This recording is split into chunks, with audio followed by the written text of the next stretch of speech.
Buenos días. La idea es ver hoy el tema equivalencia y cohesión en redes, un tema que ha sido muy estudiado dentro de lo que es el análisis de redes sociales. Básicamente, equivalencia y cohesión comprende estudiar grupos dentro de una red, enfocarnos en el estudio de grupos dentro de una red y ver cuál es la razón de la conformación de los mismos y qué efectos le produce eso a los actores implicados. Entonces, es buscar sus conjuntos en redes. Cohesión se va a enfocar básicamente en ver grupos en los cuales existen un montón, muchas relaciones cruzadas y repetidas, enlaces fuertes o enlaces repetidos cruzados. Y equivalencia es otra forma de encontrar subconjuntos dentro de una red a partir de estudiar agentes o actores tales que comparten los mismos pares, ¿no? Comparten las mismas relaciones entre ellos, entonces eso los puede agrupar. Que tienen el mismo grupo de amigos, usualmente tienden a ser amigos entre ellos o tienden a tener un grupo de relación bastante más conexo.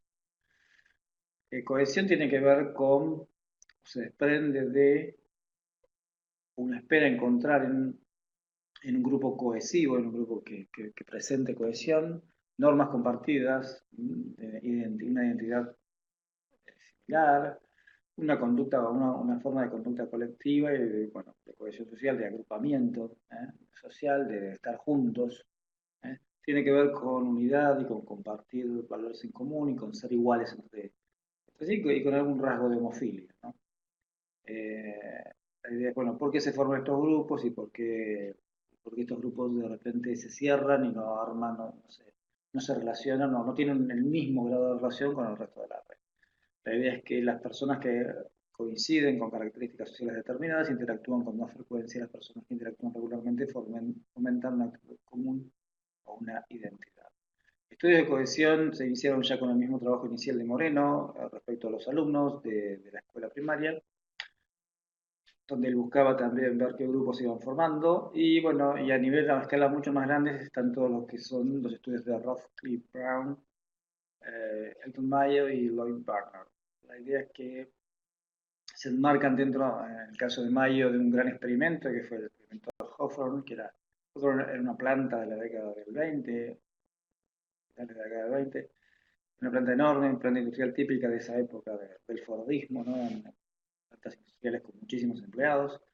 Y la idea era, esto es dentro del marco histórico de lo que fue se dio llamar la rama de la administración científica, que es la rama de la administración que estudia, que, eh, con la que se inició, digamos, formalmente, o una de las primeras ramas por las cuales se inició formalmente los estudios de administración, a partir de la cual se pensaba que había una forma científica de demostrar que cada procedimiento dentro de una fábrica, dentro de cualquier planta industrial, tenía una forma científica de comprobarse como la mejor forma de hacer algo.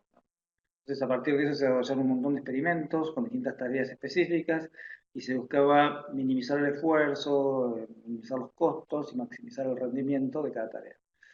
Eh, para eso se hacían un montón de experimentos, muchos de los cuales ustedes los pueden encontrar online, están muchos filmados.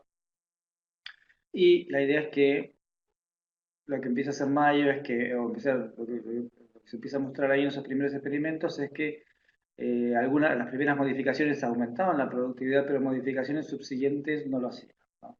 Es decir, se hacía un experimento, se detectaba alguna mejora, se implementaba, mejoraba la productividad y después progresivamente no ocurrieron. Bueno, la gerencia quería saber por qué pasaba eso. Eh, la idea es que Mayo descubrió que en estos experimentos la productividad aumentaba cuando uno siempre incluía los mismos integrantes en el experimento. Entonces, la idea es que hay una percepción de que la gerencia cuidaba de los empleados al tratarlos en forma agrupada o a dejarlos juntos. Y una vez que eso ocurría, ya estaba, era como que había un esfuerzo a cambio de ese beneficio que le daba la gerencia, los individuos respondían con mayor productividad, pero eso después se estancaba. Lo que hizo Mayo es empezar a preguntarse, bueno, o sea, evidentemente el hecho de juntar gente repetida en los experimentos afecta, eso da un marco social al trabajo productivo y bueno, él se propuso estudiar etnográficamente, un estudio etnográfico, es decir, estudios de trabajo de campo, de encuestas, de seguimiento, de uso sistemático, de recolección sistemática de información de las relaciones de los personales. Y él lo que empezó a recabar fue lo que hoy más modernamente se conoce como las relaciones informales, la derivación de lo que podría ser el organigrama informal. Eh, Él llega incluso a armar sociogramas sobre las relaciones laborales de los empleados. Y ya para finales de la década del 30 se empiezan a identificar clics o camarillas eh, dentro de estos grupos de empleados. ¿eh? Y la idea es que empiezan claramente a dar una, una, un aporte respecto a cómo la cohesión trabajaba dentro de la planta. Básicamente los grupos cohesivos tendrían a trabajar, a desempeñar de una manera diferente a los empleados individuales o aislados. Para la misma época, Lord Barner lo que hace es un estudio en un pueblo de Nueva Inglaterra, al que él no oculta el nombre, rebautizándolo como Yankee City. Y también, bueno, siendo un discípulo de Radcliffe Brown, en lo que realiza es un estudio pretendiendo ver a la organización social de una comunidad como un tejido de relaciones a través de las cuales los actores interactuaban. Fíjense que esto es parte también de la definición que después, 20 años después, va a usar John Barnes en el estudio de la comunidad de pescadores en Noruega, y él básicamente lo que intenta ver es cómo es el tejido de relaciones y cómo eso afecta a la conducta. Él encuentra cliqués y grupos, como por ejemplo un club o una parroquia, y a partir de esos estos eran agrupamientos informales de gente, y la idea es que tenían en común compartir un sentido de pertenencia, grado de intimidad y normas de conductas en común, ¿no? Normas de conductas compartidas. La idea es que este grado de relaciones él las percibía como más fuertes que cualquier enlace económico y político, que también es una investigación predecesora a lo que encontró Barnes después. Bueno, la idea es que cuando los individuos forman diversos clics solapados, estos clics forman una red de interrelaciones integradas, que son los círculos sociales o son grupos o redes multinivel, que terminan siendo, bueno, estos círculos sociales solapados. Davis posteriormente realiza todo trabajo en otra pequeña ciudad que él bautiza como Old City y encuentra también evidencia de clics formados y de comunidades compartidas dentro de la ciudad. Homans en el 51 se aboca al estudio de las interacciones de pequeños grupos usando la metodología de Moreno, pero con los datos de Davis, que había calculado en Old City. Y para ello lo que él sigue es a 18 mujeres en 14 eventos sociales y ver cuáles eran las mujeres que compartían más eventos. Fíjense que acá esto es una red tripartita. Y la idea era, bueno, medir esa repetición de eventos como una señal de enlace fuerte. La idea es que estos hallazgos, bueno, junto con otros con los que se reprocesaron luego del experimento de Hawthorne, le permitieron identificar lo que llamó sistemas internos. ¿Qué son estos? Son lo que mencionamos en el organigrama informado. Son todas las redes sociales que unen a los individuos dentro de una empresa. Una de las hipótesis es que los individuos que interactúan frecuentemente tienden a llevarse bien, de modo que los clics tienden a promover la cohesión autorreforzada, dado que las mutuas avenencias tienden a promover mayor intimidad y contactos más fuertes. Bueno, desde el punto de vista técnico, ya teoría de teoría de grafos, los clics son conjuntos de nodos completamente interconectados, son redes completas. O sus redes completas, sus grafos completos. Tiene una cadena de longitud 1 entre cada par de actores, es decir, cada uno está relacionado directamente con otro. En un grafo dirigido, cada par ordenado debe estar conectado con un sendero de longitud 1, eso es un clic fuerte. Y si el contexto relacional lo permite, podemos relajar esta condición a ignorar la dirección de un grafo. Es un clic débil.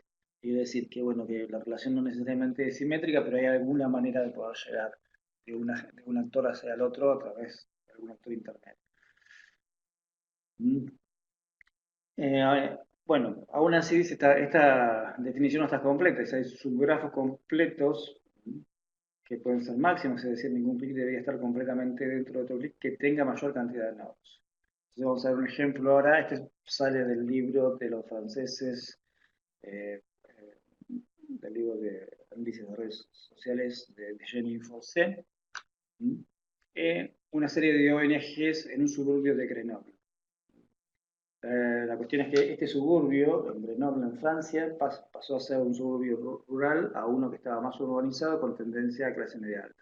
Estos son datos de la década del 80, por ahí. Entonces había toda una serie de ONGs, de organizaciones no gubernamentales, eh, en esta zona, interactuaban, y entre ellas estaban, bueno, Harmony, que era una vieja sociedad musical, otra ONG que hacía más o menos la misma tarea, que es Centro Musical, que era una organización de música municipal más moderna. El municipio también auspiciaba a otras ONG. Había una que auspiciaba eventos locales, que era Patch, y el centro de información que se llamaba PEDI. También esas organizaciones auspiciadas desde la municipalidad, o desde la intendencia, desde el gobierno local, mientras controlaba el centro juvenil MJC. Todas estas estaban auspiciadas, mantenidas por el presupuesto municipal. Entonces, Harmony no tenía enlaces ni con el municipio ni con el Festival para Ancianos. Había un Festival para Ancianos que era San Valentín. Y otros actores que estaban ahí como ONG dentro de este pueblo eran Revier, Blue Clubs, que eran referidas a negocios locales, y Omelan y Eminé y Campoy, que eran sociedades vecinales, sociedades barriales. Entonces, lo que hacen los autores es ver cómo estas ONGs en esta pequeña ciudad de Francia tenían miembros en común. Entonces, por ejemplo, en el libro aparece este grafo, en el cual, como ven, están todas las ONG mencionadas: Centro Musical, Armonía, Page, San Valentin, Reviré, Buclot, MJC, Eminé, Rambré, Umela y APD. Y Reviré. La idea es que, fíjense que, por ejemplo, entre Grand Prix y MJC hay un miembro en común. Entre Harmony y MJC hay un miembro en común. Y a ver, por ejemplo, entre Apache y MJC hay 8 miembros en común. Es una relación muy fuerte. Entonces la idea es que este es un grafo que es ponderado, porque los datos son tomados de los miembros en común, pero no dirigido, porque precisamente integrar una mesa, o sea, no es simplemente una pertenencia, ¿no? Es un dato simétrico. Uno puede integrar la mesa de MJC y de Apache al mismo tiempo. Bien. La primera, entonces lo que van a hacer los doctores ahora es, bueno, acá vamos a sacar alguna información que en principio no nos va a aportar para el tema de cohesión, y vamos a sacar, por ejemplo, a las ONG que están aisladas, Buclos, que no tienen enlace con nadie, donde no repiten miembros con nadie, y Eiminé, que es la otra que no repite. Y la segunda simplificación es que, bueno, se va a considerar la presencia o ausencia de relación. Todo esto, la idea es de este grafo sacar algo más compacto. Bueno, ahí tiene más o menos la sociomatriz para estas organizaciones. Fíjense que Apache repite miembros con casi todas las otras organizaciones, excepto con la 9, que es San Valentín, después que es el grupo de ancianos, en la fiesta de los ancianos. La idea es que con el resto tiene un miembro común.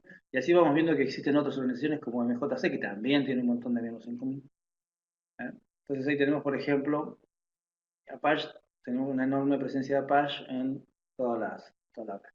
Y después tenemos Omelan. Omelan tiene, por ejemplo, muchas relaciones. Perdón, la 4 es MJC, tiene muchas relaciones con el resto de por ejemplo, con Omelan. Ahí está mal corrido, debería estar marcando el renglón de arriba. Bien, la idea es que esto nos da estos clics.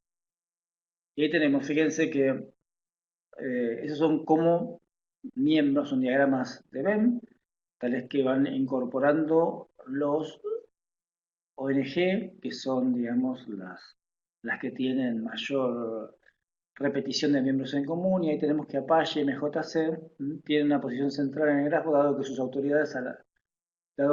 autoridades pertenecen a la mayoría de los clics maximales. Bueno, todo ahí, pero la idea es que ellos son los que más repiten miembros con los otros clics, con los otros, perdón, con las otras ONG presentes en esta ciudad. Entonces ahí tenemos los clics identificados que comprenden a las ONG 1, 2, 3, 4 y 7. El segundo clic comprende 1, 2, 4 y 5. El C comprende 1, 4 y 6. El D 1, 4, 7 y 8. Y el E 8 y 9. 8 y 9 se quedaron alejados en la periferia. Pero fíjense en la completa presencia en casi todos los clics del 1 y el 4, que son MJC y Apache. Bueno, ese es el grupo más cohesivo que hay en esta muestra de ONGs. Se encuentran ubicadas ahí en el medio. Entonces este grafo de Melan muestra ser muy denso y esto explica la presencia de clics de 4 miembros, lo cual es inusual en un grupo de 9. O sea, hay muchos que se repiten. Es mucha densidad. De 3 miembros ya es raro, pero si se puede suavizar el criterio de definición de clics, se puede incluir enlaces indirectos también. Es un clic de 2 o 2 clics. Es un conjunto de nodos en un grafo donde cada diada comparte un sendero de longitud 1 o 2, no solamente uno. Pues acuérdense que el clic, la definición original es que comparten senderos de nivel 1. Puede ser también que compartan senderos de nivel 2, es decir, que requieran 2 pasos para que un agente llegue al otro. Del mismo modo, un clic de n, o un n-clic, es un clic con sendero de longitud menor o igual a n entre cualquier par de nodos. Entonces vamos a hacer un clic 5, y uno dice, bueno, todos los que pertenecen a este grupo, en vez de ponerse tan estricto de decir que tengan un sendero de longitud 1 que los una, uno puede decir, bueno, entre n y entre menos o igual a n, siendo n un valor que uno fija a pie. Entonces la idea es que no todos los senderos, la idea es que no todos los senderos de longitud n en un n-click, pero ahora los son difíciles de interpretar. En algunos casos los n-click mostraron tener un diámetro mayor a n. Es un tema técnico. Toda esta parte que sí, ahora está muy bien, está repetida o está explayada en el libro de John Scott que está puesto en la bibliografía. Dice, en otros, en algunos intermediarios, en un n-click puede incluso estar fuera del n-click, porque básicamente las relaciones indirectas pueden ser que extiendan, que hagan que algún miembro se vaya de lo que es el diámetro máximo de la red y caiga fuera. Sin embargo, uno lo mete dentro del click, pero de repente si uno lo ve gráficamente va a encontrar que está alejado del click por la definición más laxa. Mocker en el 79, esto resolvió el problema al requerir que se deban añadir todos y cualquier sendero entre los miembros de un n-click. Eso da en resultado lo que se llama un n-clan, el cual es un n-click con el cual la distancia geodésica entre todos los nodos en el subgrafo no es mayor que n para senderos dentro del subgrafo.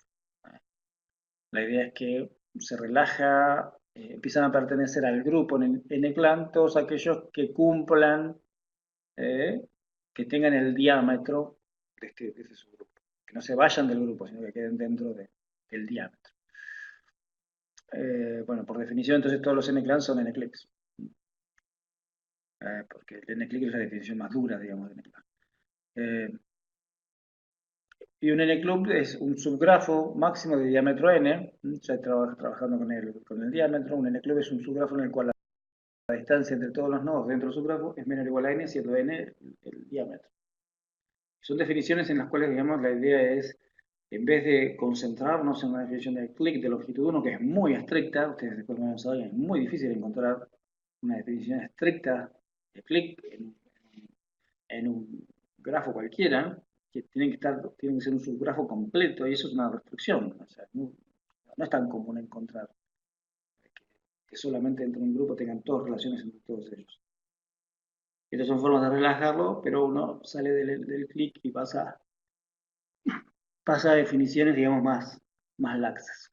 Ahí tenemos también la UPLA, o Kaplex, que está basado en el grado nodal, en la centralidad de grado.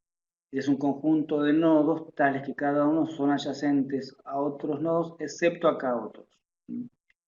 Entonces, una K-upla contenemos n nodos, donde cada nodo se conecta con n menos K nodos. Okay. Entonces, los K-uplas solo consideran enlaces directos, no como los n-clan y los n-click, que consideran también los enlaces indirectos. Entonces, gente con cierto grado se junta con otra gente de cierto grado. Y un enfoque también que se puede usar es el K-núcleo. El K-núcleo es un subgrafo en el cual cada nodo es adyacente a un número mínimo de K de otros nodos en el subgrafo. Déjenme recordar un segundito, a ver, los clics, los n-clics, después los vamos a ver, pero hay formas estadísticas, ahora las vamos a mencionar, pero por ejemplo el K-núcleo es una herramienta, es un comando que aparece en muchos paquetes de software, incluyendo en Gephi. Gephi lo tiene. Y lo tiene también Payek. Bueno, entonces, ¿qué propiedades generales indican cohesión? Bueno, la mutualidad de los lazos. Todos en el grupo conocen a todos. Por eso es importante por ahí los estudios de cohesión. Cercanía o alcanzabilidad de los miembros de su grupo. La idea es que los individuos están separados por al menos n saltos o n enlaces. Entonces hay mutualidad, hay cercanía. Frecuencia de lazos entre los miembros. Cada uno en el grupo tiene enlaces con al menos k otros en el grupo. Y frecuencia relativa de los lazos entre los miembros de su grupo comparado con los no miembros. La idea es que cuando detectamos un grupo ahí, el grupo precisamente se identifica respecto al resto de la red porque se presentan toda una serie de relaciones que el resto de la red no posee. Bueno, estos son los clics. Entonces cada miembro del grupo mantiene enlaces con cada uno de los otros miembros. Los clics se pueden solapar. Entonces fíjense que acá tenemos dos grupos de enlaces, otro grupo de enlaces, una subred, otra subred, unidas, puenteadas por 4 agentes acá. Y la idea es que dentro de cada subred ahí tienen, por ejemplo, detectado verde un clic de tamaño 4 y acá dos clics de tamaño 3. Están solapados. O sea, uno puede hacer un análisis de clic así muy solapados dentro de cada red. ¿Cuál es el tema del clic? Bueno, que no es robusto, porque la falta de un clic puede descalificarlo, que es lo que yo decía, estamos pidiéndole que todos compartan relaciones uno a uno, y esto es muy exigente. No es interesante si cada uno está conectado a cada uno, puede ser no interesante porque hay mucha conexión, no hay estructura de centro-periferia, entonces uno no sabe quién es el que recibe más y el que recibe menos, porque todos reciben igual. Y no se aplican medidas de centralidad porque todos les da lo mismo. Acuérdense en un grafo completo que su centralidad de grado es igual para todos. Y como se solapan los clics, puede ser más interesante que si realmente existen. O sea, la forma en que se solapan los clics puede ser más interesante que si realmente hay un clic. Porque se solapan. Bueno, ahí tienen una manera en Payek de construir una red, es un clic de tamaño deseado, con el comando networks fragment 2 in 1 in find. Y uno puede elegir que se consigan ciertos subgrafos que tengan un tamaño deseado. Por ejemplo, como vimos en el ejemplo anterior, puedo encontrar un clic de 3, un clic de 4, un clic de 4, los puedo identificar dentro de una red. Eso va a dar un vector, y en ese vector ahí después guarda la información de qué clics pertenecen a, o sea, qué clics fueron los identificados. Bueno, ahí también habíamos mencionado el tema del K-núcleo. Esta es una definición menos punzante de subgrupos cohesivos.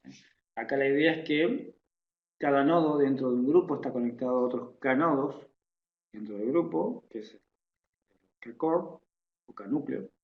Y la idea es que, por ejemplo, acá fíjense, en el mismo grafo anterior tenemos, este es un 3-core o 3 núcleos. ¿Por qué? Porque cada uno, si ustedes ven, cada uno de estos comparte al menos tres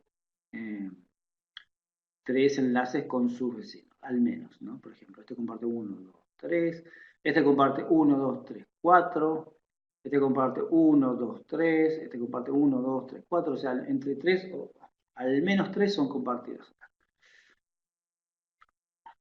Sin embargo, acá fíjense que hay uno solo que comparte 4, que es este que está acá. Hay otro acá abajo que comparte 4. Este también comparte 4, pero este no. Hay varios que no comparten 4. Entonces, un K-core acá excluiría los que tienen 3 enlaces solamente. Pero una definición de 3 core, o sea, un núcleo de 3 que comparten 3 enlaces, abarca a todos, porque todos al menos tienen 3 enlaces.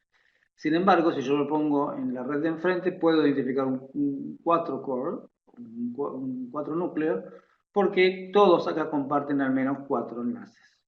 Esta definición es mucho más dura, mucho más exigente, y lo que está diciendo es que este grupo, el 4 core, es más cohesivo que el 3 core. En Payek esto se puede calcular con Network Create Partition, K-core, y ahí tienen que ir viendo si es enlace dirigido, tienen que elegir input o output, dependiendo del grado de entrada o de salida, y si no tienen grafo dirigido, el grafo no dirigido, eligen all, o pueden elegir cualquiera de los tres porque los va a calcular igual. Al no encontrar direccionalidad los calcula igual. Entonces asigna a cada vértice el más grande K-core al que pertenece. El K-core está metido también dentro de las estadísticas y los filtros que tiene Gephi, y ahí ustedes pueden ver en vivo y en directo cómo uno va encontrando dentro de una red diferentes grados de K-core. Después lo vamos a ver en un video. Entonces acá tenemos el K-core, dentro de un grupo tenemos el 3-core y el 4-core. Dice, pero incluso si esto es muy estringente o muy exigente como requerimiento para identificar comunidades naturales, uno puede elegir un 2-core. Fíjense que el 2-core abarca a todos. ¿Por qué? Porque al menos todos comparten 2 o más relaciones. Entonces, el 2 abarca todo. Un 2-core serían ambas redes juntas. Un 4-core es solamente este pedacito que está acá. Y un 2-core, por ejemplo, incluiría a este que no estaba ni en el 3-core ni en el 4-core, que es este que está acá. Lo incluye porque comparte 2 enlaces. Se agregaría al 2-core. Eso dependiendo cómo uno quiera encontrar la definición de cohesión. Este es un trabajo que hicimos con Laura del Valle sobre el Cabildo de Buenos Aires, sobre familias del Cabildo de Buenos Aires. Ya tienen el K1, el K-Core 1 y 2, es esta red. El K3 ya lo corta un poquito a esta red. K4, o sea, son familias que comparten 4 miembros en relaciones filiares o sanguíneas. Se achica y ya cuando tenemos 5, quedaron 2 grupos aislados que son los más densos, ¿no? Son los más cohesivos.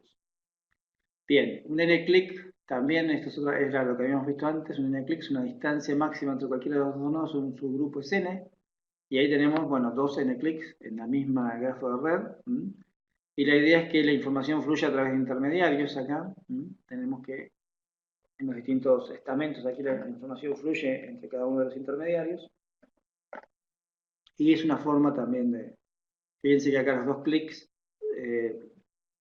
una distancia máxima de 2, o sea, todos aquellos miembros que tienen al menos una distancia máxima de 2, separa estos dos grupos, y es parecido al 3-core y el 4-core que vimos antes. Bueno, el problema que, como mencionamos, es que el diámetro podía ser mayor que n, y ahí tenemos un ejemplo, tenemos ahí un diámetro es igual a 3 y hay un 2 clic, pero hay un tipo que se va fuera, ¿no? El rojito este se va fuera del grupo. Entonces, ese es el problema que hasta con Moken en la década del 70. Entonces, un n-click podía estar desconectado y que los senderos pasan a través de los nodos, pero no en el subgrupo. Y un arreglo, bueno, es el n-clap, su grafo máximo de diámetro 2. Entonces, cuando hacemos esto, queda el verde, queda el grupo verde. Los p-clics es otra manera de encontrar, que es la partición de la red en agrupamientos o clúster, donde los vértices tienen al menos una proporción p, que es un número entre 0 y 1, es una proporción entre el 0% y el 100% de vecinos dentro del clúster. Y ahí tenemos, por ejemplo, un p-click que tenemos lazos intergrupales, intragrupales, medidos en alguna proporción, y acá tenemos, estos son los datos intragrupales y estos son los grupos, los lazos del grupo a nodos externos. Esta partición la podemos manejar con un valor de probabilidad. Y esto se maneja con, en Payek lo tienen con Network Partition P-Clicks. La idea es que si uno maneja con un P muy grande, terminan todos pasando, o sea, la comunidad, entre comillas, de una red pasa a ser la comunidad, pasa a ser toda la red entera, así que es como que uno le cuesta detectar comunidades ahí. Pero bueno, la idea es que eso se puede trabajar, hay que trabajarlo con precaución, porque si no uno termina encontrando clics que son toda la red. O sea que el P que uno le pide después el programa hay que manejarlo con precaución no poner valores altos. Bueno, cohesión en redes dirigidas y ponderadas. La idea es que, bueno, encontramos los componentes fuertemente conectados y mantenemos solo un conjunto de enlaces antes de encontrar los componentes conectados. Esto es que ya existen lazos recíprocos y el ponderador de enlace supere cierto umbral, ¿no? Eso es para el caso de los P-clips. Entonces, por ejemplo, acá tenemos, estos son ejemplos de bloques políticos, esto para el año 2004. Ahí tienen los nombres de los blogs del 1 al 40. Son blogs americanos de política. Y cada uno tiene un perfil. El rojo es demócrata, el azul es republicano. No, perdón, al revés. El azul es demócrata, el rojo es republicano. Y ahí, o sea, digamos, cada uno de los blogs, entre comillas, apoya a su vertiente de pensamiento, ¿no? Bueno, fíjense que ahí tenemos, en la red A, tenemos todas las citas entre la lista A de blogs en 2 meses previos a la elección del 2004. Entonces tenían, ahí tienen lo mismo que siempre les estuve comentando, son redes políticas y hay mucha polarización. Los azules se citan a los azules, los rojos a los rojos. La red B lo que muestra es citas en la lista de A de blogs con al menos 5 citas en ambas direcciones, es decir, que con 5 citas que van y vienen de los grupos. Y acá tenemos una minoría en el grupo C que dice que enlaces que exceden a aquellos que tienen al menos 25 citas combinadas. Es decir, que básicamente estos son los pocos grupos que al menos citan a los pocos blogs, perdón, un grupo de blogs que al menos citan a otros blogs de otra vertiente política en cada uno de los grupos políticos, ¿no? En el azul y el rojo. Y ahí lo que tenemos es que básicamente, bueno, queda como resultado que solo el 15% de citas puentean comunidades. Es decir, es un refuerzo también a estas redes políticas de altísima polarización que nunca citan al adversario, ¿no? Siempre se retroalimentan con su propia idea. Lamentablemente, desde la digitalización de las redes, esto es una presencia constante en todos los análisis políticos, encontrar altísima polarización en todos los países. No hay un país que no tenga este tipo de cuestiones. Bueno, entonces ahí tienen, bueno, esto es precisamente cohesión, una cohesión social muy fuerte, producto acá de la red política. Otra razón para tener en cuenta dice, bueno, descubrir comunidades de práctica. La idea es encontrar, digamos, comunidades que en la práctica uno va viendo que se detectan por trabajos en común, por formas o por algún criterio, porque puede ser incluso ajeno también a estas métricas, ¿no? Comunidades que se van formando por trabajos en común, por posturas en común. Hay que ver también los grupos aislados que pasan, porque dentro de estas comunidades aparecen grupos aislados. Siempre es importante. Al principio uno cuando lo que quiere es aprender las métricas de red o de centralidad, uno lo que se queda en las redes con los grupos conectados y los desconectados es como que dice, bueno, algún día los estudiaré, pero no les voy a prestar atención ahora. Pero esos grupos desconectados muchas veces son súper importantes a la hora de entender toda la red. Y después, bueno, el tema de procesos umbrales que pueden existir, que es el tema del hecho de que existen, digamos, ciertas conductas de acción colectiva, tales que se disparan, por ejemplo, agruparse, tales que se disparan si ciertos valores umbrales se cumplen. Entonces, por ejemplo, lo vamos a ver después en la parte de... Esto tiene más que ver con difusión, pero por ejemplo, en el caso de difusión de innovaciones, es muy común que uno adopte innovaciones, es decir, se vuelva cohesivo con el resto de grupos, dado que un cierto grupo, un mínimo de conocidos, de vecinos, adoptaron la innovación y les fue bien. Lo mismo si apoyar una idea política solamente si una fracción de mis amigos, contactos, adhiere a esa fracción política, si no, no adhiero. Entonces esas son cuestiones que hay que tener en cuenta. ¿Por qué es importante la cohesión de un grupo? Bueno, por la formación y unidad de opinión. Dice, si cada nodo adopta la opinión de la mayoría de sus vecinos, es posible tener diferentes opiniones en diferentes subgrupos cohesivos, que fue lo que vimos un poco también con el tema este de los vecinos, de los blogs políticos, perdón. Entonces, por ejemplo, fíjense, dentro del grupo cohesivo, acá tenemos 4 azules y 3 rojos. Ahora, si yo tomo la decisión de que yo voy a adoptar la opinión en algún tema específico de la mayoría de mis contactos, como pusimos hace un ratito, la idea es que, por ejemplo, este rojo tiene, fíjense, tiene un contacto que opina en rojo, otro contacto que opina en azul, otro contacto que opina en azul y otro contacto que opina en rojo. Ah, y acá tiene otro contacto que opina en azul. Entonces tiene este que opina rojo inicialmente, tiene solamente 2 contactos que opinan igual que él, y después tiene 1, 2, 3 contactos que opinan diferente de él. Entonces, si la decisión, digamos, el grupo es cohesivo y esta persona intenta tomar una decisión en base a lo que opinen sus, ceder a la presión de grupo, ¿no? Ceder a la presión de la mayoría de sus contactos, muy probablemente se convierta en azul. Termina opinando como opinan los azules. Esto reconfigura la red porque ahora resulta que vamos a tener este azul acá y acá le va a ocurrir lo mismo al rojo que teníamos acá en la punta, que el rojo que teníamos en la punta tenía un contacto azul, otro contacto azul, un contacto rojo, otro contacto azul y otro contacto rojo. O sea que tiene mayoría, tiene 3 contactos azules y 2 rojos, por lo cual va a cambiar de opinión. Y al final, siguiendo este mismo criterio, todos van a tener mayoría de contactos que opinan azul y van a terminar haciendo más uniforme la opinión de todo el subgrupo. Bien, otra forma de distinguir clics es estadísticamente. Toda esta forma que vemos hasta ahora no es estadística, es simplemente por medir qué enlaces o qué grado comparten los nodos. Y otra forma es estadísticamente. Con eso se encuentra lo que llaman quasi-clics o pseudo-clics, definido por un ratio mínimo de enlaces. Ahí lo que Bock y Hussein en la década de 50 se propusieron buscar grupos cohesivos iterativamente, construyendo subgrupos, de modo que el coeficiente de fortaleza de los lazos dentro del subgrupo respecto a los lazos entre sus miembros no decayera apreciablemente con la adición de nuevos miembros. Es decir, vamos a sumando nuevos miembros tales que no caiga la fortaleza del coeficiente de fortaleza de enlace.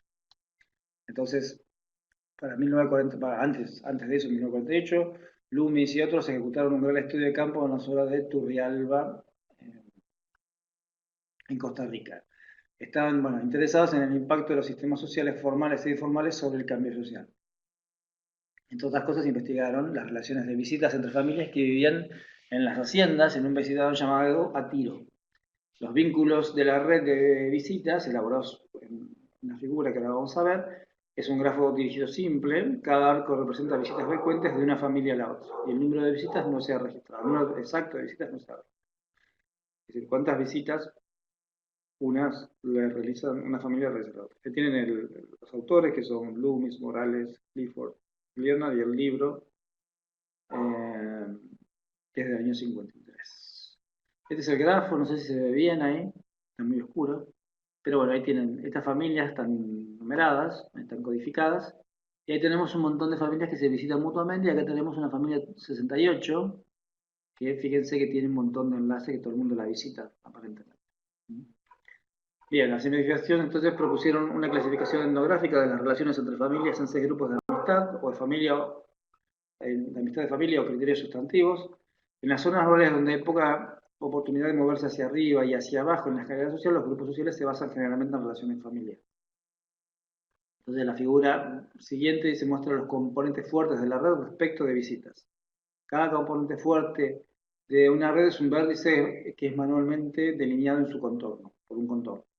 Cada vértice fuera de los contornos de un componente fuerte en sí mismo, por ejemplo, la familia C67 F59, es un componente fuerte en sí mismo. La clasificación original, de acuerdo a los grupos de familia o amistad, está representada por los colores, acá lamentablemente la foto está en blanco y negro, por los colores de la vértice y por los números dentro del vértice.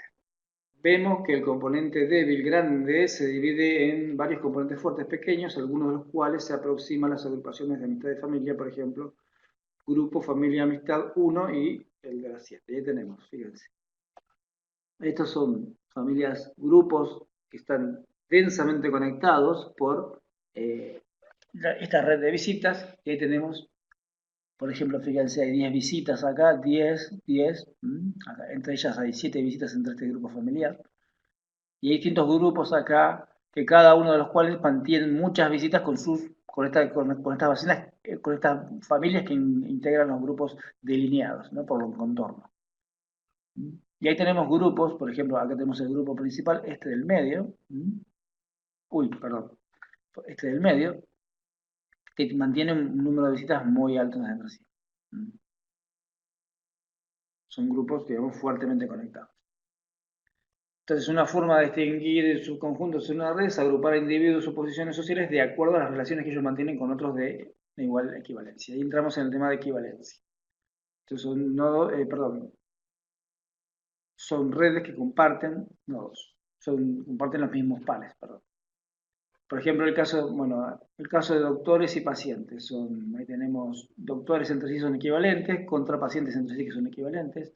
Y ahí tenemos lo que se van a llamar clases correlativas, definidas no por sí mismas, sino por su relación. La equivalencia, entonces, en este caso, es una operación cognitiva que el sociólogo realiza para describir relaciones y roles sociales. La mayor parte de los roles toman significado en el diario conviviente. Por ejemplo, padre e hijo, hay distintos roles ahí, empleado-empleador, distintos roles, tendero y cliente, el dueño de la tienda y el cliente. Esos son roles institucionalizados. Pero otros roles son más difusos. Jefe y experto significan diferentes cosas dependiendo del contexto.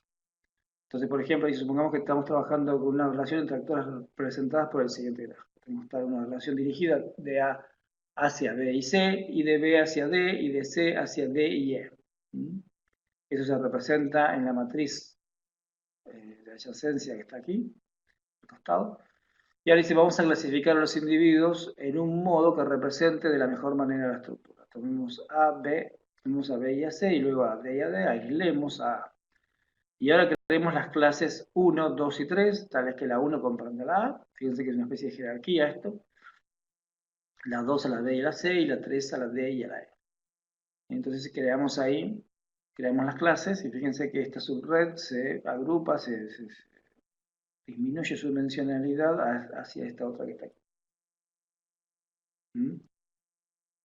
Entonces acá lo que tenemos es, tenemos un arco de la clase 1 a la clase 2, porque el grafo original muestra un arco de A a B y otro de A a C. Y ahora añadimos un arco de 2 a 3 porque, bueno, hay una direccionalidad entre los nodos que la comprenden. Esto es consistente, dice, con una definición de cohesión débil. Hay una relación de interclase siempre que haya una relación de al menos un elemento de la primera clase con otra de la segunda clase. Y si estamos estudiando una relación entre un individuo con el origen del enlace, enseña algo a quien está al final del enlace. El grafo anterior nos dice que D está recibiendo clases de B como de C, pero E recibe clases solo de C. Los roles son claros, hay profesores y estudiantes, o en una relación así de asimétrica. Y sin embargo, por lo que podríamos considerar, por ejemplo, a un estudiante, si no asiste a ninguno de los cursos, su otro profesor no tiene alumnos. U otro profesor si no tiene alumnos. Esto es lo que se llama equivalencia regular, ¿no? Esto es un concepto de equivalencia regular definida por roles. Una clasificación o relación de equivalencia se considera regular si cada miembro de una clase tiene una relación con otro de la otra clase sin necesariamente ser los mismos. Es una manera de equivalencia, si tiene que haber cierto tipo de jerarquía, cierto tipo de direccionalidad en una relación marcadamente regular entre las clases que uno puede identificar. Sin embargo, está la que se llama equivalencia estructural, la cual ocurre cuando cada miembro de una clase se dice equivalente a otro de su misma clase, siempre que uno mantenga una relación con todos los miembros de la otra clase. Acá tenemos un caso de equivalencia estructural, y lo que tenemos es, la equivalencia estructural es aparece cuando la relación obedece a algún tipo de regla. Por ejemplo, acá los tenderos o los dueños de las tiendas atienden a todos los clientes. Entonces tenemos aquí toda una serie de gente que mantiene una relación con toda otra serie de actores, esta relación quedó marcada definidamente. Lo que tenemos acá es que cuando uno esto lo pasa a diagrama de bloques, cuando uno pasa a una matriz de adyacencia, quedan bloques marcados claramente. Todos ceros, todos ceros, todos ceros, y acá el bloque superior derecho con todos unos. Bueno, aquí tienen un caso de equivalencia estructural, todos tienen la misma relación entre grupos, entre sí, y acá una equivalencia regular, donde algunos mantienen relaciones con los otros de otra clase diferente.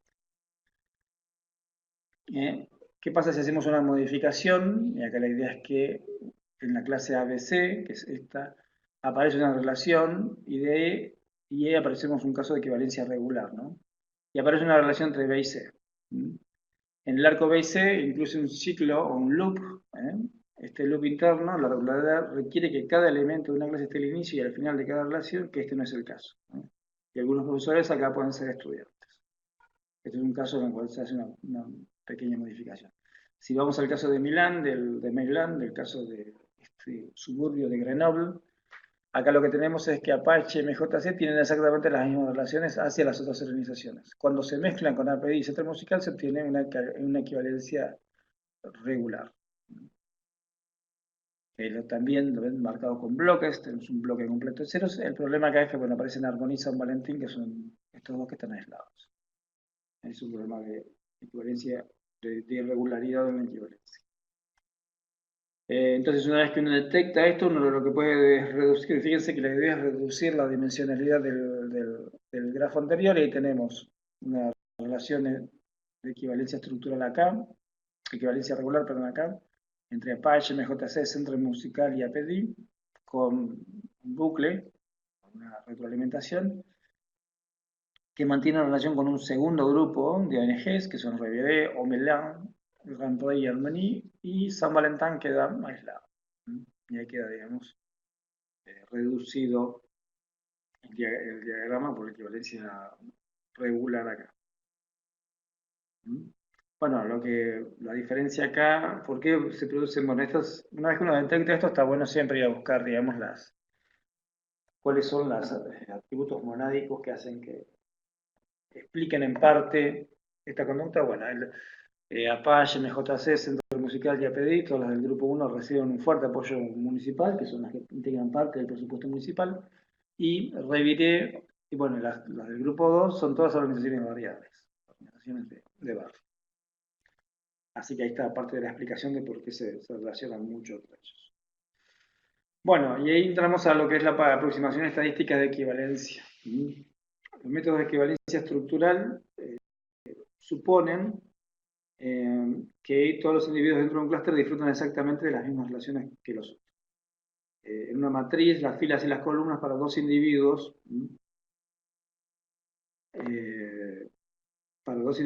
equivalentes deberían mostrar valores idénticos. Esta condición puede ser suavizada clasificando junto a la gente que más se aproxima entre sí. Okay. Entonces, por ejemplo, acá tenemos un trabajo histórico de Samson, una tesis doctoral de finales de la década de 60. Él estudió 18 novicios que habían entrado al monasterio en diferentes momentos. 6 habían entrado al monasterio antes de una serie de reformas liberalizadoras dentro del monasterio.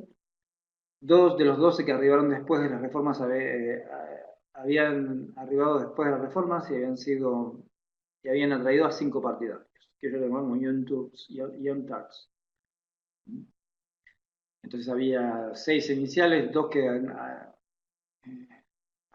de 12 que arribaron después de la reforma y que trajeron a 5 más. Entonces ahí teníamos 7, en el estudio son numerados, estos 7 novicios del 1 al, son numerados como 1, 2, 7, 12, 14, 15, 16, ahí están los nombres entre paréntesis. Los otros 5 mencionados ahí se los considera, como el autor los denominó una oposición leal, y eran los novicios 4, 5, 6, 9 y 11. Y los otros 3 son percibidos como parias, o son los más jóvenes del grupo, que son el 13, el 17 y el 18. Y los 3 finales son percibidos como indecisos, el 8, el 10 y el 13. Entonces la idea es que él recauda información o recolecta información de los novicios con cuestionarios sociométricos. Las relaciones fueron calificadas en términos de estima o no estima a cada uno de los otros miembros, gusta o no le gusta, influencia negativa o positiva y el avance y criticismo. Las relaciones dentro de van de una escala negativa a positiva. Y ahí tenemos más o menos entre todos los novicios qué opiniones tenían en diferentes escalas sobre, por ejemplo, me gusta o no me gusta alguna gente. Entonces la idea, bueno, acá se muestran las calificaciones positivas de la tercera entrevista de cuántas veces un novicio Y le dio al novicio J una calificación máxima en respuesta a una de las 4 preguntas respecto a influencia. Es decir, que tenían cómo cada uno, digamos, valoraba al otro en distintas categorías. Son todos datos parciales. Bueno, ahí la idea es que esta información que está acá se puede pasar a un dendrograma, es una herramienta estadística tal que puede detectar qué grupos, entre esta información puede detectar qué grupos, mejor dicho, qué nodos se acercan más a otros de acuerdo a esta escala de valoración.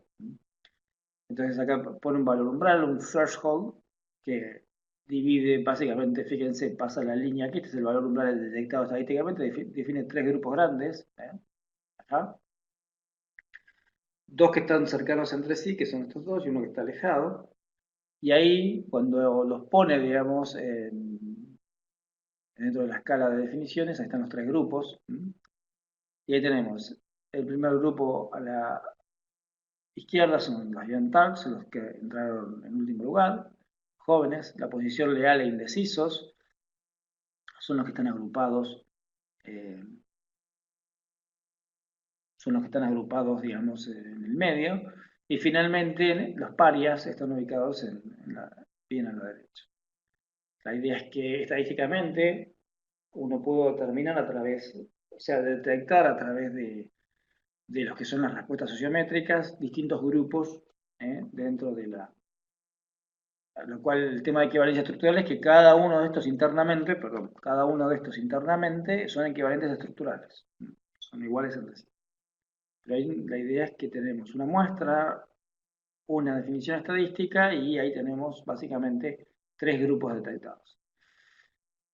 Bueno, ahí tenemos más o menos la información del dendrograma repartida, tenemos todos los 2 grupos principales que se dividen, después las 2 agrupaciones y vamos armando acá todavía divisiones más finas de los grupos. Podemos también tener diagramas de bloques o diagramas, digamos, de matriz de adyacencia, y podemos llegar a resultados similares, digamos, en términos de dividir a los grupos. Bueno, así como se aplica en esto, se pueden aplicar, por ejemplo, a datos económicos. La forma de encontrar agrupamientos en economía se puede ubicar a datos económicos. Acá la idea es que esto es lo que se llama dentro de la estadística, dentro de la contabilidad nacional, matriz de insumo producto, que es una herramienta estadística tal que asocia el nivel de interacción que tienen los distintos sectores económicos dentro de una sociedad. El grado de asociación se refiere a la cantidad de transacciones que realizan los grupos con otros sectores de la sociedad. Y acá la idea es que tenemos, por ejemplo, sectores de agricultura, combustibles, químicos, aceros, maquinaria, automóviles, textiles, maderas, papeles, publicaciones y transporte. Y ahí tenemos el grado de asociación que tienen, o sea, por ejemplo, agricultura tiene mucha asociación con el grupo 8, que es maderas, o sea, que hacen transacciones económicas. Esos son datos viejos, porque más modernamente hay muchísimas asociaciones entre todos los sectores económicos. Hay petróleo, tenemos que trabaja mucho con agricultura, pero también con química y también con maquinaria. Y después tenemos química que trabaja mucho con el petróleo y trabaja mucho también con textiles y con papeles. Bueno, todas estas relaciones se pueden representar en un grafo. Ahí tenemos, digamos, armados los bloques. Y ahí tenemos sectores que interactúan mucho entre ellos agricultura, textiles, papeles y transporte. Y después tenemos petróleo, químicos y automóviles, también interactúan mucho entre ellos. Y maquinaria y acero, obviamente, también interactúan mucho con ellos y con otros sectores. Esto se puede representar en grafos reducidos a estas relaciones de clúster, interrelaciones de clúster. Entonces tenemos que acero y maquinaria trabajan, comercian mucho entre ellos, pero a su vez acero y maquinaria proveen mucho a la industria de maderas y publicaciones, también provee agricultura, textiles y papeles, y también provee a petróleo, químicos y automóviles. Y después ahí vemos las distintas relaciones que hay entre los otros sectores. La idea es reducir el grafo y encontrar cuáles son equivalentes estructurales entre sí económicamente. A través de... Bueno, ahí tenemos otra manera de encontrar este tipo, es encontrar precisamente gente que cumpla el rol dentro de una categorización que puede ser de centro a periferia. La idea es que uno tiene un núcleo dentro de una red que tiene una serie de actividades muy fuertes entre ellos, y a medida que uno se va alejando de esa interacción tan fuerte entre este grupo, entre los grupos que son más cohesivos, uno empieza a encontrar grupos menos cohesivos y directamente uno lo que van teniendo son distintos grados de equivalencia que van variando. Bueno, otra forma ya más fuerte de entender esto es a través de grafos multinivel. Ahí tenemos el caso del monasterio de Samson, que mencionamos hace un ratito, mostrado acá como un grafo multinivel. Ahí tenemos los Yantags ahí arriba, la oposición real, los intermediarios y los excluidos. Esas son dos definiciones, los últimos dos que no los vimos, pero que estaban también delineados ahí. Es una manera de presentar la misma información. Bien, la idea es que más modernamente, esto, fíjense, el trabajo este de Samson es un trabajo de la década del 60, se sigue usando y se sigue usando todavía hoy como parte del material, digamos, de lectura de un curso de redes sociales, pero es un material más bien histórico, y es un material que tiene que ver también con encontrar comunidades usando estadística aplicada, pero con comunidades muy pequeñas, ¿eh? Son trabajos, digamos, como vimos ahí, de 20 personas, o los trabajos en general, como vimos el de las familias de Costa Rica, son cientos de personas, pero no mucho más que eso. Todos los criterios ahí que vimos hasta ahora se usaban hasta la década del 90, pero a partir de que empezó a explotar Internet y las relaciones empezaron, digamos, a masificar online, y empezaron a obtener cada vez redes más grandes, la idea es que se hizo muy difícil aplicar criterios así muy manuales, muy de bloques, por ejemplo, como vimos recién, cuando uno tiene captura de repente una comunidad de miles de nodos con cientos de miles de relaciones. Entonces, ahí el problema fue que cómo se hacía para trabajar con esa escala de datos, y empezaron a aparecer, los físicos empezaron a integrar, digamos, los grupos de investigación de redes y empezaron a aportar algoritmos de formación de redes. Entre ellos, uno que ha sido muy prolífico es Mark Newman, que aparece citado ahí en el trabajo Girvan y Newman, y la idea es que ellos encuentran formas automáticas de detectar comunidades. Este es un método jerárquico utilizado para detectar comunidades y sistemas complejos. Los miembros de cada comunidad tienen equivalencia estructural, y en lugar de tratar de construir una medida que nos indique cuáles enlaces son los más importantes para las comunidades, el algoritmo de Girvan-Newman se centra en los enlaces que son más probables que se encuentren entre comunidades. Es decir, usando el criterio de intermediación. Está el paper que ellos crean. Entonces la idea es que Girvan y Newman lo que dicen es, se calcula primero la intermediación de todo. Acá lo que usan es el criterio de intermediación de enlaces. Nosotros habíamos visto intermediación de agentes, de nodos, de pitwitness. Acá es pitwitness de enlace, y lo que buscan es en la red cuál es el enlace más importante, o más tal que uno lo corta y crea comunidades nuevas, lo sacan y vuelven a recalcular. Entonces, se calcula primero la intermediación de todos los enlaces de la red, se elimina el enlace con más alta intermediación, la intermediación de todos los enlaces afectados por la eliminación se vuelve a calcular, y pasos 2 y 3 se vuelven a repetir. Se elimina el de más alta intermediación, se recalcula, se elimina, ¿sí? Entonces la intermediación necesita ser recalculada a cada paso. Entonces, remover un enlace puede impactar la intermediación de los enlaces, es muy trabajoso esto porque hay que recalcular y recalcular. y eso puede tener computacionalmente un tiempo cúbico, ¿no? Al cubo de la cantidad de enlaces que uno tenga. Se podía necesitar que se repita hasta n veces. No escala a unos pocos cientos de nodos, incluso con algoritmos más rápidos. Es un algoritmo que trabaja bien, pero tiene unos límites. Bueno, ahí el criterio entonces de Gilman-Newman es, tenemos esta red, sacamos esta que es el que tiene la intervención más alta, y queda esta red. Recalculamos todo, nos da que esta es la intervención más alta, la sacamos, recalculamos todo. Y vemos que si el número de comunidades cambió. Bueno, fíjense que hasta acá hay una sola comunidad porque están todas conectadas, ¿no? Acá hay 3 puentes, acá hay 2 puentes, acá queda el último puente, lo saco porque es el que me da mayor intermediación de enlace y me quedan 2 comunidades armadas. Entonces ahí detecté que hay 2 comunidades, por el criterio de Gilman-Newman. Y ahí tenemos más o menos los criterios de comunidad, ejemplos que va detectando de una red a otra con los distintos tipos de comunidad que las va pintando con distintos colores dependiendo de si integran enlaces de altísima intermediación cada una de estas comunidades. La idea es que eh, Clausen, Newman y Moore aportan otro algoritmo después, que es este que aparece en el paper llamado Finding Community Structures in Very Large Networks, que es del año 2004. Y la idea es que la mayoría de los métodos no son adecuados para redes muy grandes debido a su coste computacional. Y el algoritmo de clasificación jerárquico para detectar, el algoritmo de clasificación jerárquico para detectar estructuras de la comunidad puede ser, es muy rápido en este caso. Lo que hacen es recalcularlo y usan un criterio que se llama modularidad. Modularidad dice, considere los enlaces que aparezcan dentro de una comunidad o entre una comunidad y el resto de la red, y ahí definen un coeficiente que se llama modularidad, tal que crea módulos.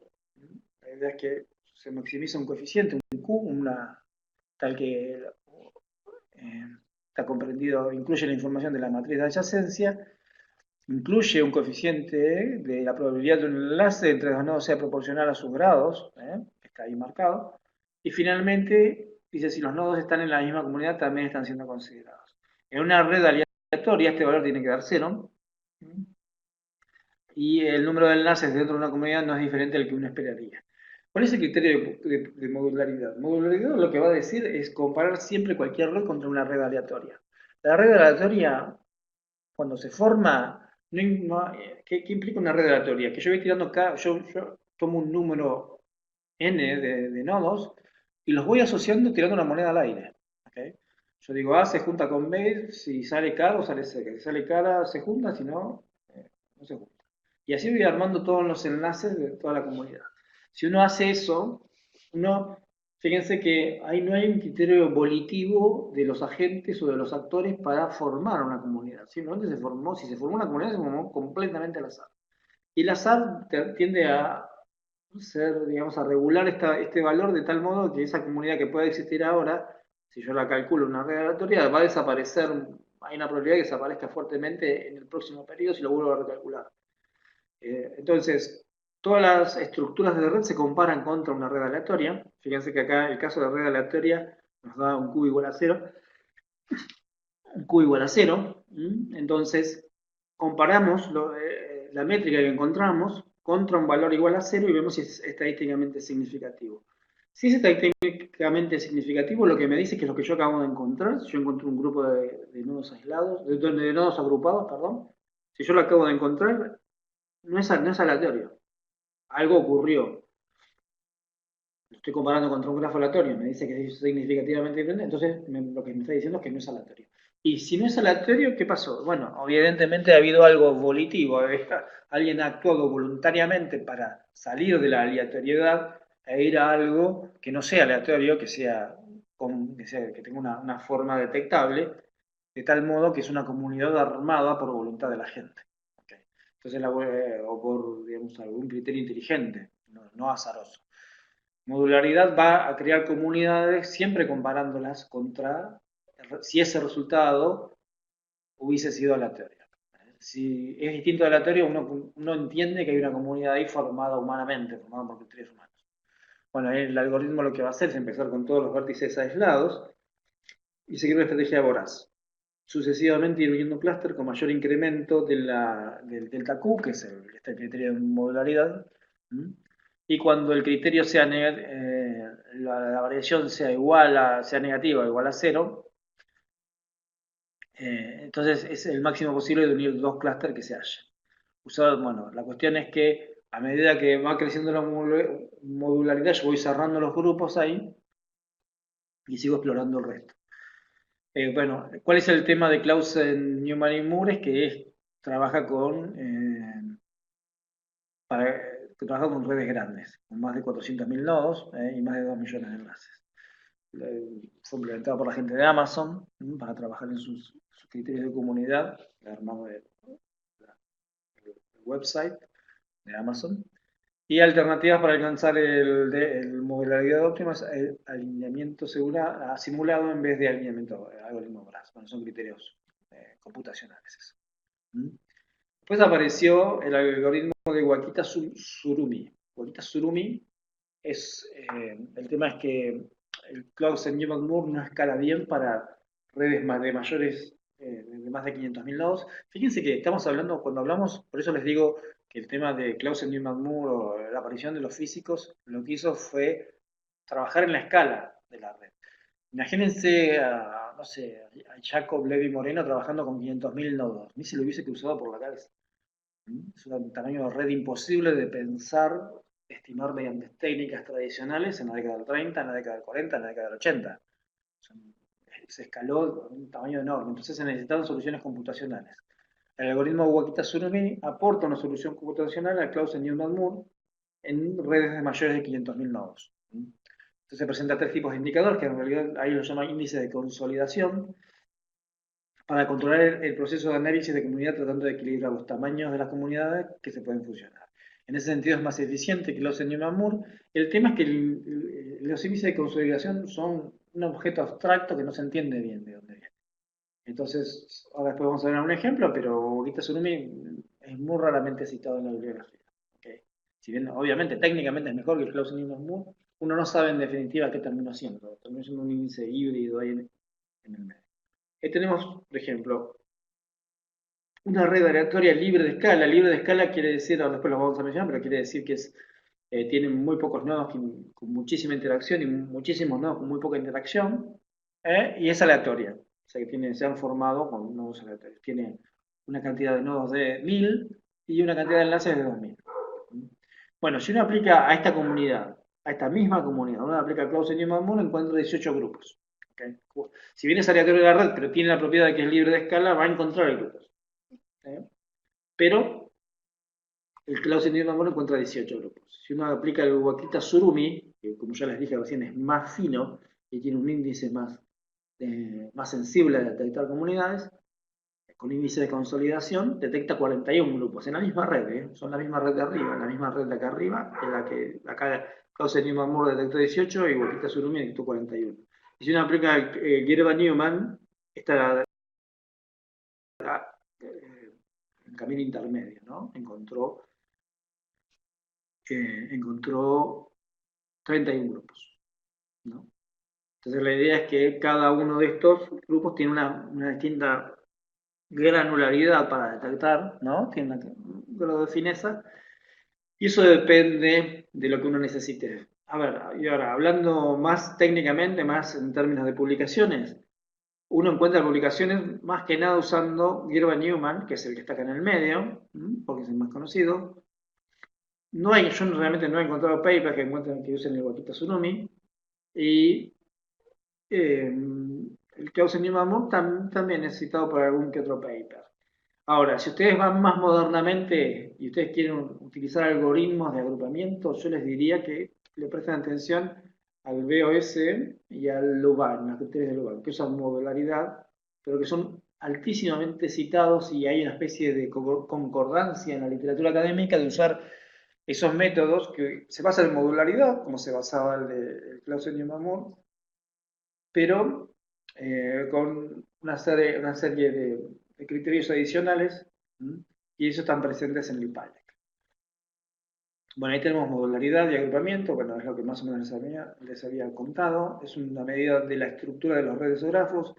Fue diseñada para medir la división de una red de módulos, también llamados grupos, agrupamientos o comunidades. Y las redes con alta modularidad tienen conexiones sólidas entre los nodos dentro de los módulos, pero escasas conexiones fuera de los módulos. Que esa siempre es la idea de una comunidad, ¿no? El coeficiente de agrupamiento, otra medida es el coeficiente de agrupamiento, o el clustering coefficient. Es una medida del grado en el que los nodos de un grafo tienden a agruparse juntos. La evidencia sugiere, dice que en la mayoría de las redes del mundo real, y en particular de las redes sociales, los nodos tienden a crear grupos muy unidos caracterizados por una densidad relativamente alta de las relaciones. Esta probabilidad tiende a ser mayor que la probabilidad media de un lazo establecido al azar entre dos nodos. Entonces ahí tenemos, por ejemplo, en el libro de Krebs, dice sobre política, son libros de Krebs, un autor, sobre política estadounidense. Los vértices representan los libros y los enlaces unen a libros comprados con frecuencia por los mismos lectores. Las líneas de punto dividen en 4 comunidades que fueron encontradas por un algoritmo y las formas representan las alineaciones políticas de los libros. Los círculos son liberales, los cuadrados son conservadores y los triángulos son de centro o no alineados. Entonces fíjense cómo tenemos ahí por modalidad la división entre 4 grandes grupos. Por un lado a la izquierda los redondos, los que son liberales. Por el lado de la derecha tenemos los cuadrados, que son los conservadores. Y después en el medio dos agrupamientos que, bueno, que no son ni chicha ni limonada, pero están en el medio y tienen suficiente diferencia como para diferenciarse, como para aislarse entre sí, como para no estar juntos entre sí. Para un grado grafo dice si el valor de modularidad es alto, ¿debe el valor de coeficiente de agrupamiento ser alta también? ¿Es posible que la modularidad sea extremadamente alta y el coeficiente de agrupamiento sea bajo? La idea es que puede ser así, porque el coeficiente de modularidad puede ser que cree un grupo aislado, muy alto, pero que entre sí mismo el coeficiente el coeficiente de agrupamiento va a medir eh, la, la cercanía de un nodo con respecto a sus nodos adyacentes. Entonces puede ser que no necesariamente sea tan alto, puede ser que sea más bajo de lo esperado y sin embargo el coeficiente de modularidad puede ser alto. O sea, yo puedo estar en una comunidad que está aislada, pero que entre sí mismo dentro de la comunidad por ahí no hay tanta relación. Entonces la idea es que la modularidad es una medida de los nodos que forman conglomerados y el coeficiente de agrupo es similar también. Entonces, ¿por qué la diferencia? Bueno, ambos conceptos son heurísticas para medir agrupación. Uno mira densidades de enlaces en grupos dados en comparación con las densidades de enlaces entre agrupaciones y el otro mira una densidad de triángulos eh, en comparación con la densidad inducida por dos trayectorias, es decir, por localidad, por estar cerca por un nodo con sus enlaces, en su relación con sus otros enlaces.